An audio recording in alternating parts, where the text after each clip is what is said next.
Radio Publique Africaine.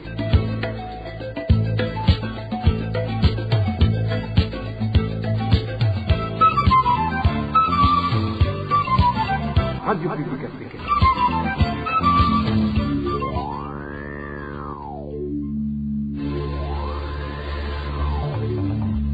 C'est le moment de suivre le journal parlé en français. À la présentation, Émile Nivasumbo. Bonsoir et bienvenue dans le journal du 14 janvier 2024. Voici les principaux titres.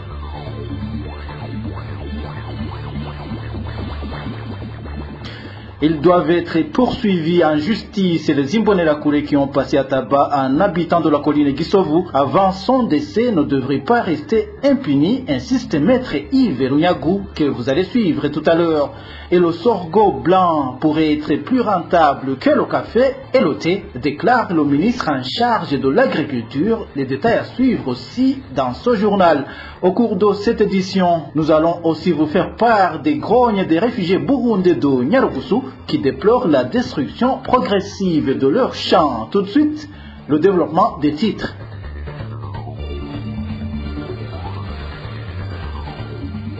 Dans le cadre de la mise en œuvre du projet de partenariat entre la société sucrière du Mosso, Sosumo et Sarai Group basé en Ouganda, lors des discussions, Sarai Group a proposé entre autres la construction d'une nouvelle usine qui devrait travailler en parallèle avec l'ancienne, mais le calendrier du début des travaux reste imprécis. Elvis Niomungere. Dans sa correspondance de rapport d'étape au chef de cabinet civil du président de la République, le 8 novembre dernier, Aloïs Ndaikengurukiye, administrateur directeur général de la Sosomo, a informé le directeur de cabinet de l'offre de Sarai Group sur les questions de la Sosomo.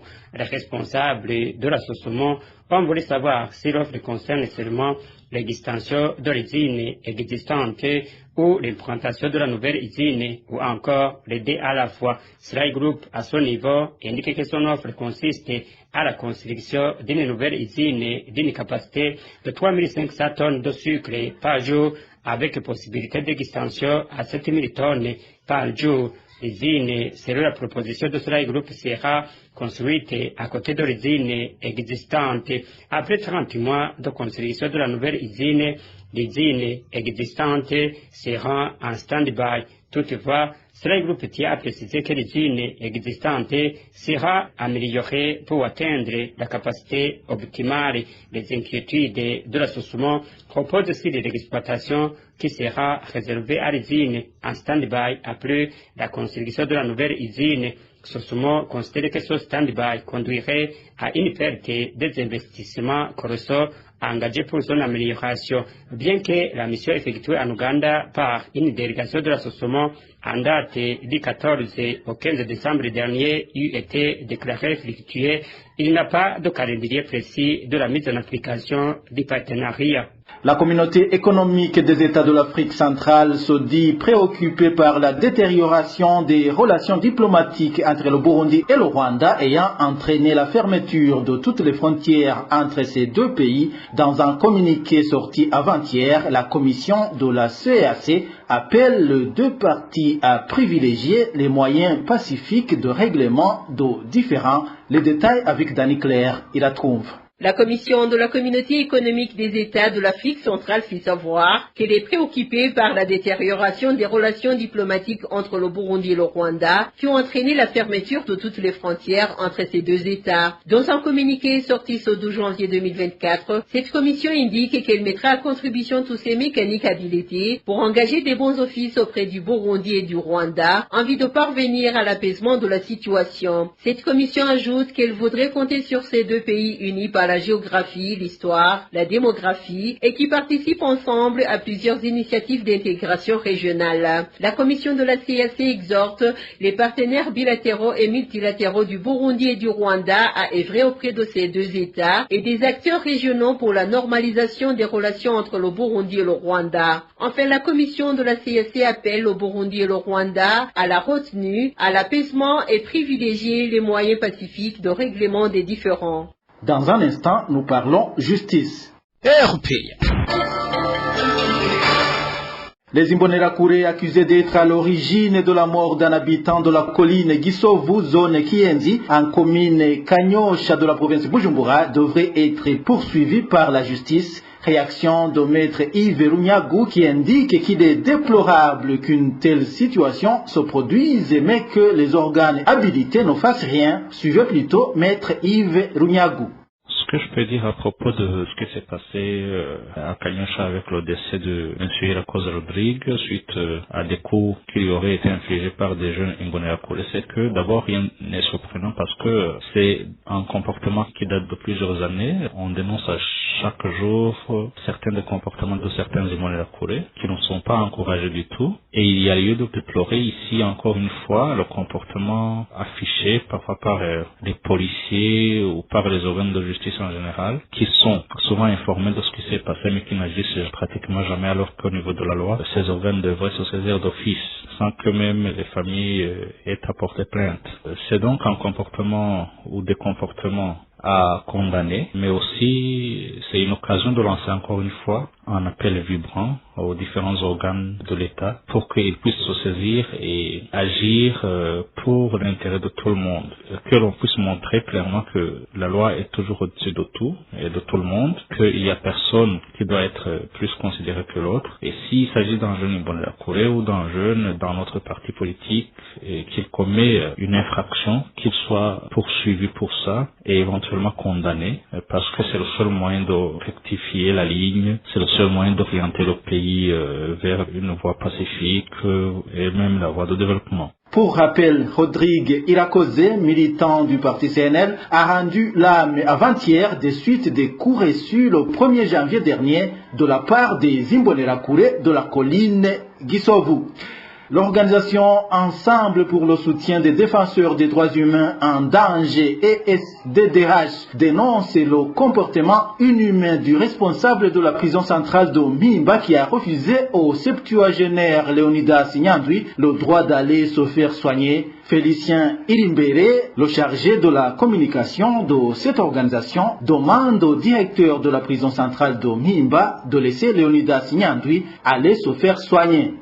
L'organisation Ensemble pour le soutien des défenseurs des droits humains en danger, ESDDH, a appris avec consternation et déplore encore une fois la violation de la loi qui régit en général les détenus. Notre intervention d'aujourd'hui est essentiellement axée sur le cas de Léonidas Nyandwi alias Kiguru, un septuagénaire qui a été appréhendé à Gitega en 2017.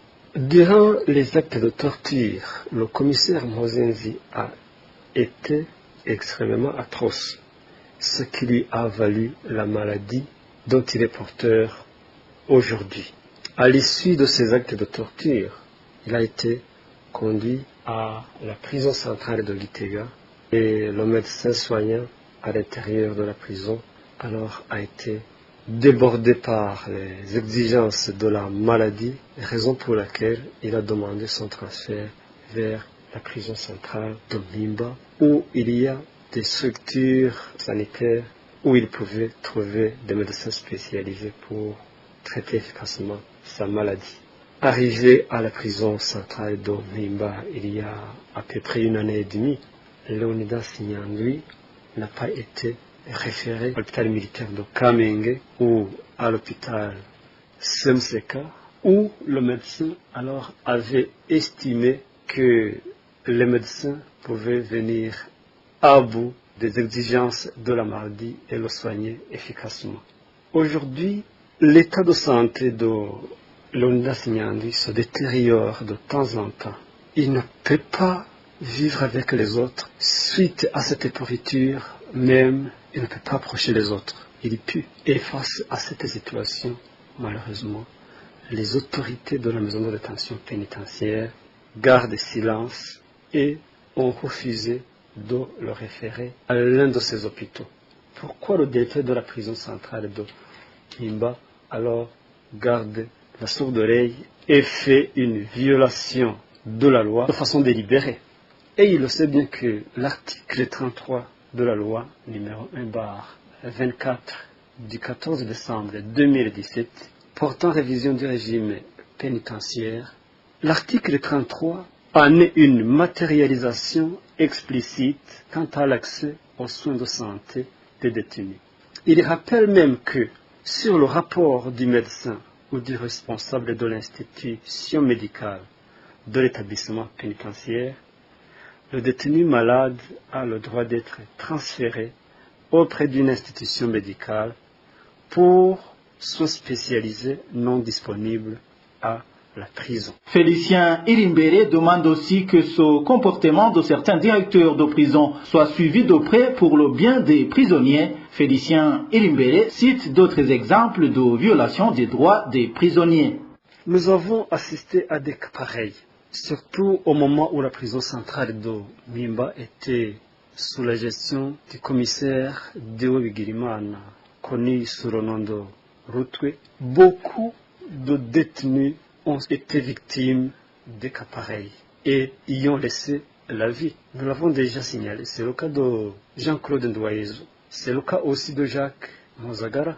Ils ont trouvé la mort dans des circonstances pareilles. Très récemment, à la prison d'Ngozi, on a assisté aussi à une perte de vie de Ndagijimana. André a perdu la vie aussi dans les mêmes circonstances. Alors, pourquoi les directeurs des prisons laissent les gens mourir des prisons dont ils sont gestionnaires alors que la loi leur reconnaît le droit d'accès aux soins de santé? Les directeurs des prisons le font sciemment. Rappelons que ce jeudi même, le directeur de la prison d'Omimba est venu dans les enceintes vers 21h et a menacé le vieux Leonidas Nyandwi d'avoir livré son cas aux médias. Au lieu de le conduire à l'hôpital, plutôt il est venu le menacer où il était déjà agonisant. Cela est une preuve, c'est une matérialisation que Nyandwi Leonidas n'a pas été référé à l'hôpital suite à la décision volontariste du directeur de la prison de Mimba. Personne n'est censé être candidat à la torture qui est à l'origine de la maladie de Nyandwi Leonidas. Ce qui est urgent pour Leonidas, c'est de le référer à l'hôpital. La place pour Leonidas Nyandwi n'est pas la prison. Alors nous interpellons aux autorités d'être sensibles, de traiter avec humanité le vieux septuagénaire Leonidas Nyandwi. Si la situation sanitaire de ce dernier continue à se dégrader, alors le directeur de la prison actuelle restera toujours responsable. Le chargé de la communication de l'ESDDH, Félicien Irimbere, réagit après que le septuagénaire Leonidas Nyandwi n'a pas obtenu l'autorisation d'aller se faire soigner une maladie causée par des tortures lui infligées par le responsable de la police judiciaire à Gitega en 2017.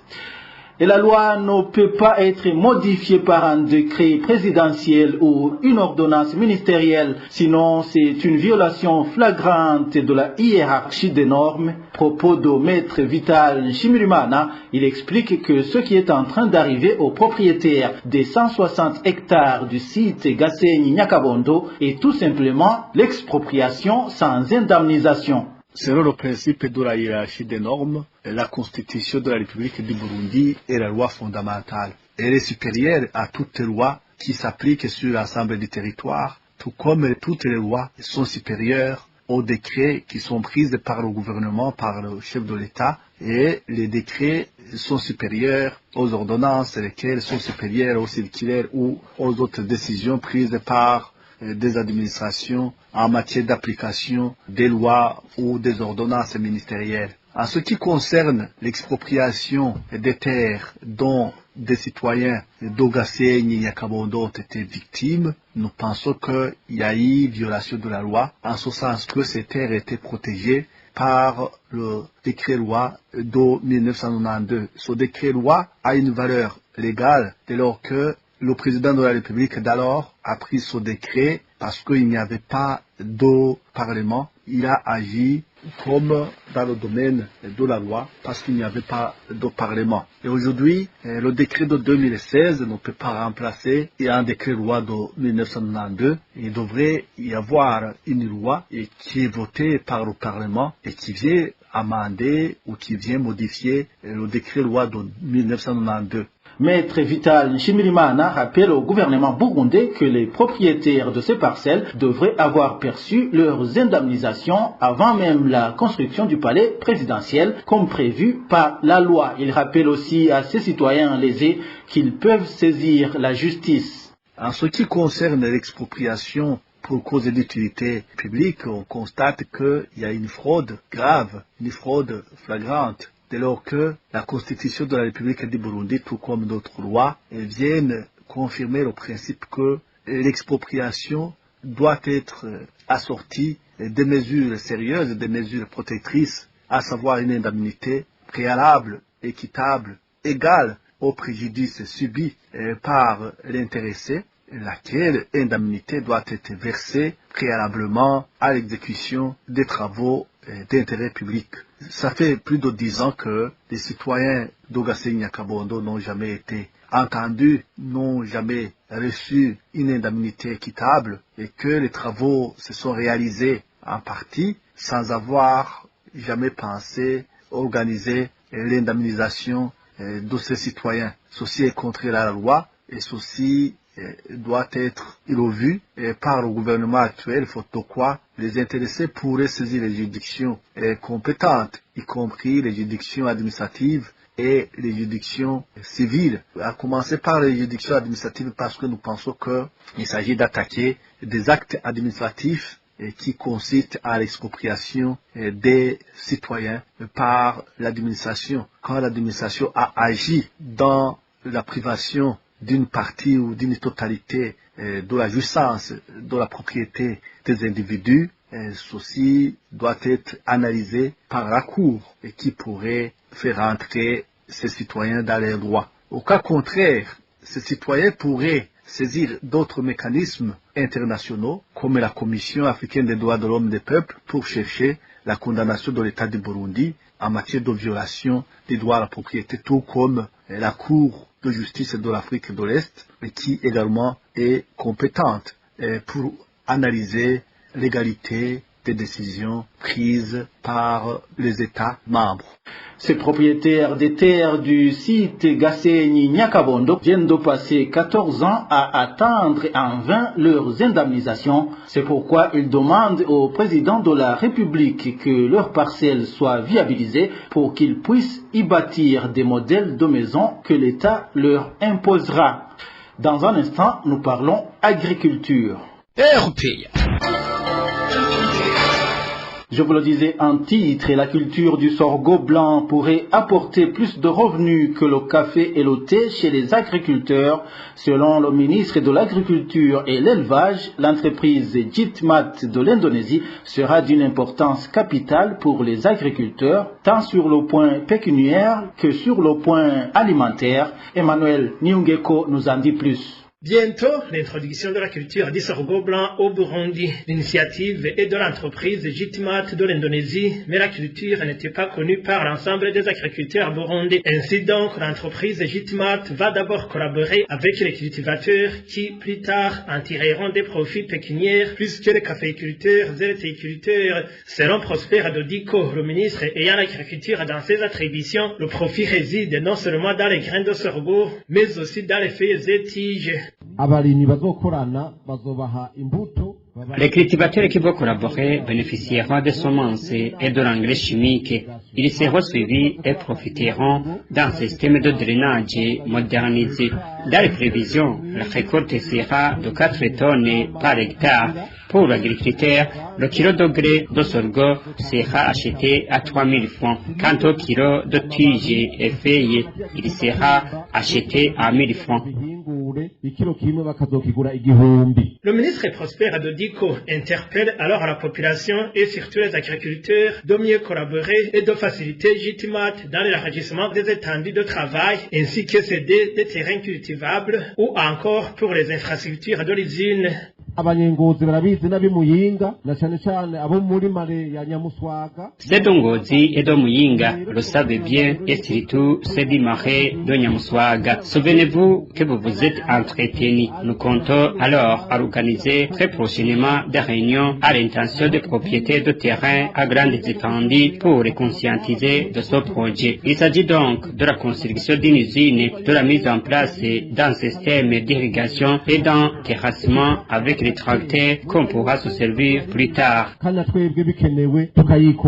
Les propos du ministre en charge de l'agriculture et de l'élevage ont été recueillis lors de la réunion du chef de l'État et les éleveurs de porc tenue ce vendredi 12 janvier en province de Gitega. Quant à l'entreprise Jitmat, elle est aussi implantée en Indonésie et en Ouganda. Il y a perturbation des activités génératrices de revenus exigeant le courant électrique au chef-lieu de la province Ngozi. Ce sont des conséquences des coupures répétitives de l'électricité qui durent des semaines. Le point avec Eric Nyonzima. Certains habitants des différents quartiers de la ville d'Ngozi contactés par la RPA se plaignent du manque du courant électrique qui s'observe depuis plusieurs jours. Une fois que le courant est disponible pendant la journée, le coupure s'observe alors pendant la nuit, déplore cet habitant d'Ngozi. Une coupure répétitive du courant électrique est une évidence ici à Ngozi. Elle s'observe soit le matin, soit le soir, et quand la pluie tombe, la coupure dure plusieurs jours. Mais pendant la saison sèche, il y a à les émier.